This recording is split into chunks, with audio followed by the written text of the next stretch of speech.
മക്കളെ നമ്മളെ നട്സ് ലേഹ്യത്തിൻ്റെ പുതിയ ബാച്ച് വർക്ക് നടന്നുകൊണ്ടിരിക്കുന്നുണ്ട് കേട്ടോ. അപ്പോൾ ഇതിൽ വരുന്ന സാധനങ്ങളൊന്ന് നോക്കുകയാണെങ്കിൽ നിങ്ങൾ ക്യാരറ്റ്, ബീട്രൂട്ടിൻ്റെ നീര്, പിന്നെ നട്സിൻ്റെ പൗഡറാണ് ഈ ചെരിഞ്ഞു കൊടുക്കുന്നത്. എല്ലാവിധ നട്സുകളും ചേർത്തിട്ടുണ്ട്. നമ്മളെ തടിക്ക് ആരോഗ്യത്തിന് പറ്റുന്ന എല്ലാവിധ നട്സുകളും ഉണ്ട്.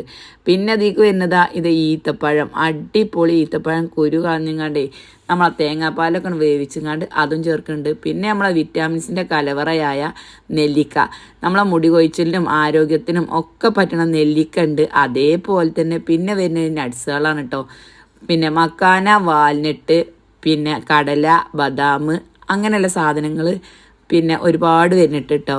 പിന്നെ വരുന്നത് നമ്മളെ ചെറിയ ഉള്ളി, വെളുത്തുള്ളി, പിന്നെ അതേപോലെ തന്നെ നമ്മളെ കഞ്ഞിക്കൂർക്കൽ, തുളസി, ഇങ്ങനത്തെ സാധനങ്ങളും വരുന്നുണ്ട്. അതേപോലെ തന്നെ നമ്മളെ മരുന്നുകൾ വരുന്നുണ്ട് കേട്ടോ. ശതാവരി, ശംഖുപുഷ്പം, പിന്നെ ഓർമ്മശക്തിക്ക് നമ്മളെ ബ്രഹ്മി, അതേപോലെ തന്നെ കുട്ടികൾക്ക് വേണ്ട വയമ്പ്, കായം, അങ്ങനത്തെ സാധനങ്ങളൊക്കെ വരുന്നുണ്ട്. അപ്പോൾ നിങ്ങൾ ആവശ്യക്കാരുണ്ടെങ്കിൽ വാട്സപ്പിൽ വന്നോളൂ കേട്ടോ. ശംഖുപുഷ്പം എന്നൊക്കെ പറയുന്ന സാധനങ്ങളൊക്കെ വരുന്നുണ്ട്. അതേപോലെ ശതാവരി വരുന്നുണ്ട്. ശതാവരി വരുന്നതുകൊണ്ട് തന്നെ നമ്മളെ PCOD, അതേപോലെ വെള്ളപ്പോക്ക്, അസ്ഥിസ്രാവം എന്നൊക്കെ പറയില്ലേ, അതിനൊക്കെ ഒരു മാറ്റം ഉണ്ടാവും. പിന്നെ ലാസ്റ്റ് 2 കുപ്പി തേൻ ഒഴിച്ചിട്ടാണ് കേട്ടോ ചൂടാറിയിട്ട് നമ്മളിത് പാക്കാക്കുന്നത്.